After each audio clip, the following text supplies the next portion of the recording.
Bernie Sanders is receiving criticism from the left on his position on Venezuela. And I think a lot of it stems from this tweet that I agree isn't very good. So last week, he tweeted this out. The people of Venezuela are enduring a serious humanitarian crisis. The Maduro government must put the needs of its people first, allow humanitarian aid into the country, and refrain from violence against protesters. Now, on the face of it, if you're not following what's happening in Venezuela, this tweet may not seem like anything to you. But the problem with this tweet is that it assumes a lot. It assumes that the Maduro government is closing its borders to American humanitarian aid because they don't want to help their people. It assumes that there is violence directed at protesters from the Maduro government. Now, look, some of that reporting, it's unclear exactly what's going on in terms of the protests. But in terms of the humanitarian aid, so there are two positions on this.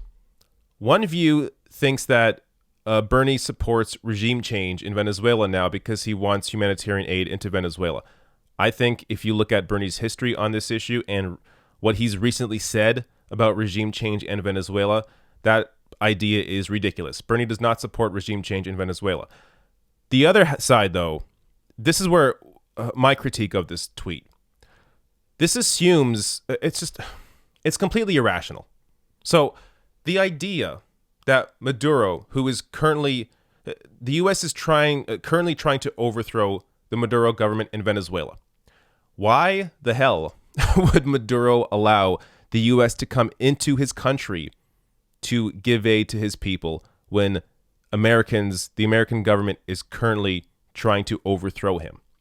It's like, imagine Russia was trying to send aid to Flint, Michigan. Do you think the Americans, the U.S. government, would allow Russia to come through the U.S. border to give aid to Flint? Hell no. So you can't expect the Maduro government to allow the U.S. to come in when they're currently trying to overthrow him. It's just completely irrational. So there's nothing wrong with wanting to send humanitarian aid. It's the situation and the context of how you are trying to send that aid. Because in this situation, humanitarian aid from Americans to Venezuela really means let me in your borders so I can overthrow you. Now, the other half of this is that, look, Venezuela is accepting aid from its allies. So Venezuela accepts shipment of Russian humanitarian aid.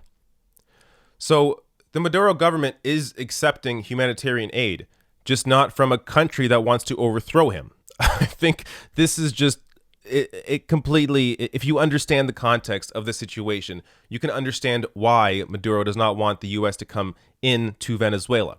Now, there is one 2020 candidate that has a fantastic position on Venezuela and has been tweeting about it a lot and talking about it a lot is Tulsi Gabbard. So one of her many tweets on Venezuela said this: the U.S. needs to stop using our military for regime change and stop intervening in Venezuela's military.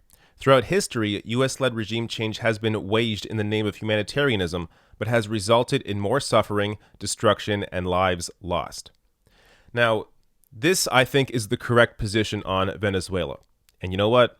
Bernie has the exact same position. So here he is on Chris Hayes last week. There must be free and fair elections in Venezuela. The last elections were not free. Second of all, we have got to do everything that we can to provide humanitarian aid along with other countries so that people do not starve to death. And thirdly, we need to make certain that the United States does not do what it has done time and time again in our history, and that is get involved in overthrowing governments in Latin America. We did that in Chile. We did that in Brazil, Guatemala, other countries. We should not be doing that now. The future of Venezuela must rest with the Venezuelan people, not the Trump administration.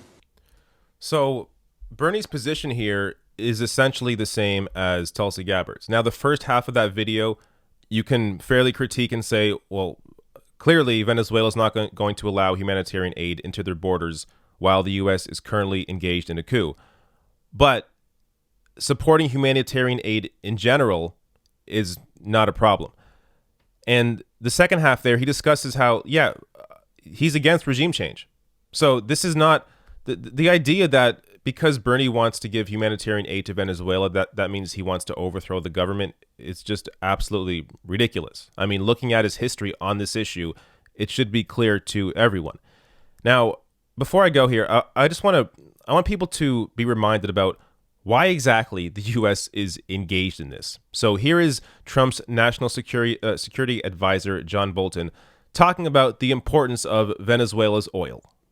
So if you think of a company like Citgo, which is owned by PDVSA, which is the state-run oil company there in Venezuela, we have a lot of those Citgo assets right here in the U.S. Is that something, for example, sir, that you're looking at? Yeah, well, we're in conversation with major American companies now that are either in Venezuela or, in the case of Citgo, here in the United States. I think we're trying to get to the same end result here. You know, Venezuela is one of the three countries I call the troika of tyranny. It'll make a big difference to the United States economically if we could have American oil companies really invest in and produce the oil capabilities in Venezuela. It'd be good for the people of Venezuela. It'd be good for the people of the United States. We both have a lot at stake here, making this come out the right way. So I think that's pretty clear. Overthrowing the Venezuelan government is not about humanitarianism. It's clearly about privatizing the oil.